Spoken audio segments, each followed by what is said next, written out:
Moral corruption has been and remains a major technique for bringing about the New World Order, with all its anti-Americanism, anti-patriotism, and anti-traditionalism going on. Destruction of home-taught values has been aligned with the new educational dockets in government schools. Relative values rule over old-fashioned family-orientated absolute values. What is morally, ethically, and legally right and wrong. Whatever feels right, do it, even if it isn't. That is the mantra for today and for today's generation. Diversity. This refers to focusing on forcing us to show tolerance, understanding, and acceptance for values that we do not believe in. Political correctness was the thrust for this. Censorship and hate crimes are also a means for forcing undesirable changes down our throats. Racial dissension. This is a method they use to create conflict among the races and the nationalities. This is also the major concept behind the divide and conquer agenda. The removal of God. The elite work very hard to prohibit us from making any reference to God or to Christ and the sacredness of Christianity in public, but yet they promote the pagan holidays such as Halloween, Wicca, black magic, and they practice Satanism. A society lacking in God and spirituality, especially one supposedly built on Christianity, is a doomed civilization and one that cedes to others. Apostasy in our churches, especially in Catholicism, is a sign of the destruction foisted upon us. Their goal is to reach back to the ancient mysteries and to learn what they believe are advanced technologies from ancient aliens and gods. Ecumenism is another perimeter for a one-world religion. Believing that Christ is not the Savior or that other people or so-called prophets, false Christs, are the saviors makes Christianity invalid.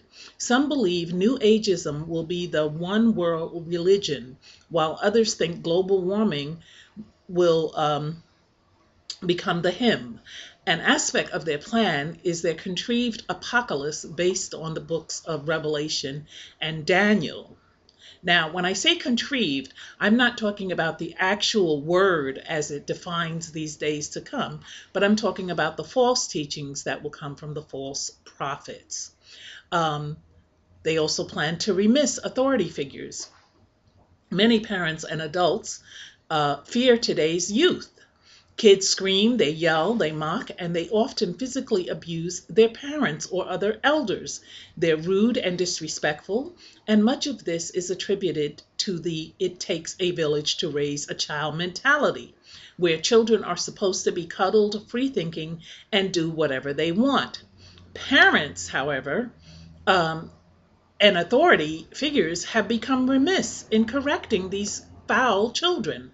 The elite encourage the children to resist authority in their music and their ability to allow children to make these profane records. And Disney is a great perpetrator of showing cartoons that show children being disrespectful to authority figures, while wanting them to mindlessly obey on the other hand.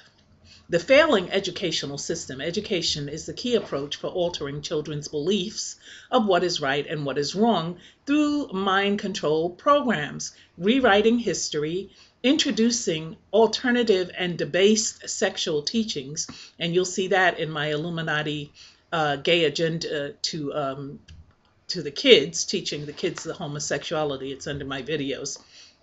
And false ideologies. These conditions, they condition them to accept whatever the powers that be lay before them, and they are dumbed down so that they won't learn the truth and rebel.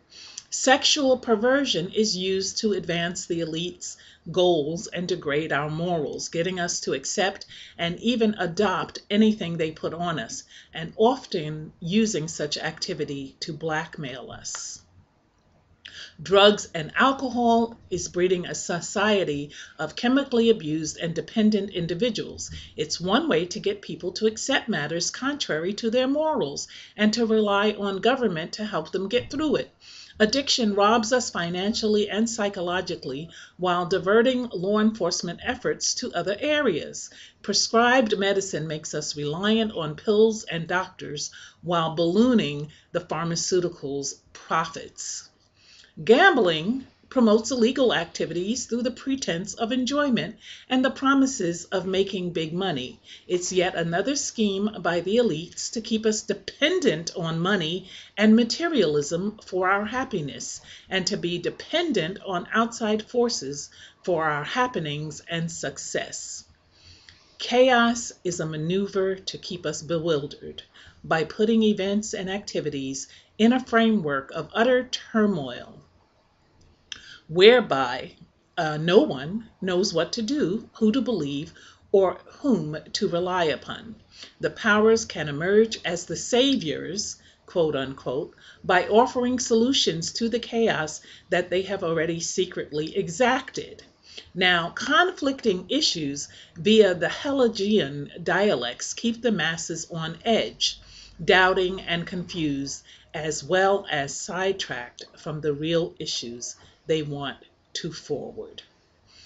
These are just some of the things that the Illuminati don't want us to know, and they cover it up by disposing of people, making people like me disappear, or by blocking my messages. Please heed while you still can. I wonder about humans sometimes, why we are so easily distracted by material things. There is so much natural beauty and wonder in this world.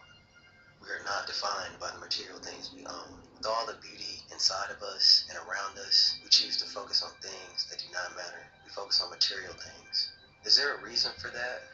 Can't we just enjoy our existence?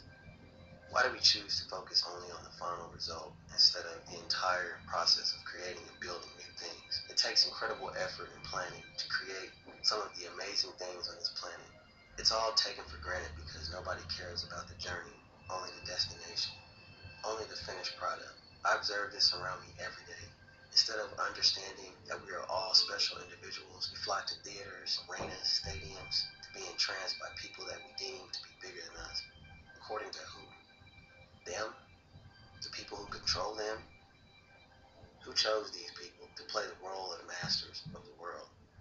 We work so hard for our homes, our cars, our leather bags, swimming pools, big screen TVs, and iPads. All the things that have no real substance and really don't even make a difference in our lives. We're so distracted by the things that don't even matter that we have given control of our lives to someone else. How long ago did we lose control? The beginning of time? We control our lives. We're in charge of how we should think and feel, no one else. One thing I do know that can never be controlled is the desire to create. Man's desire to build, the desire to paint or sculpt priceless art, the need to create music or poetry. Everyone should do themselves a favor and turn off the TVs. Leave the theaters, arenas, and stadiums. Create your own art. Create your own entertainment. Love yourself and your family, and never look at another individual as bigger or more important than you. Surround your family with love. Love cannot be destroyed. Most of all, be thankful to the one who created you and everything around you, no matter what you believe that to be. Matthew 24:21. For at that time there will be great tribulation, the kind that hasn't taken place from the beginning of the world until now, and never will again. Jesus.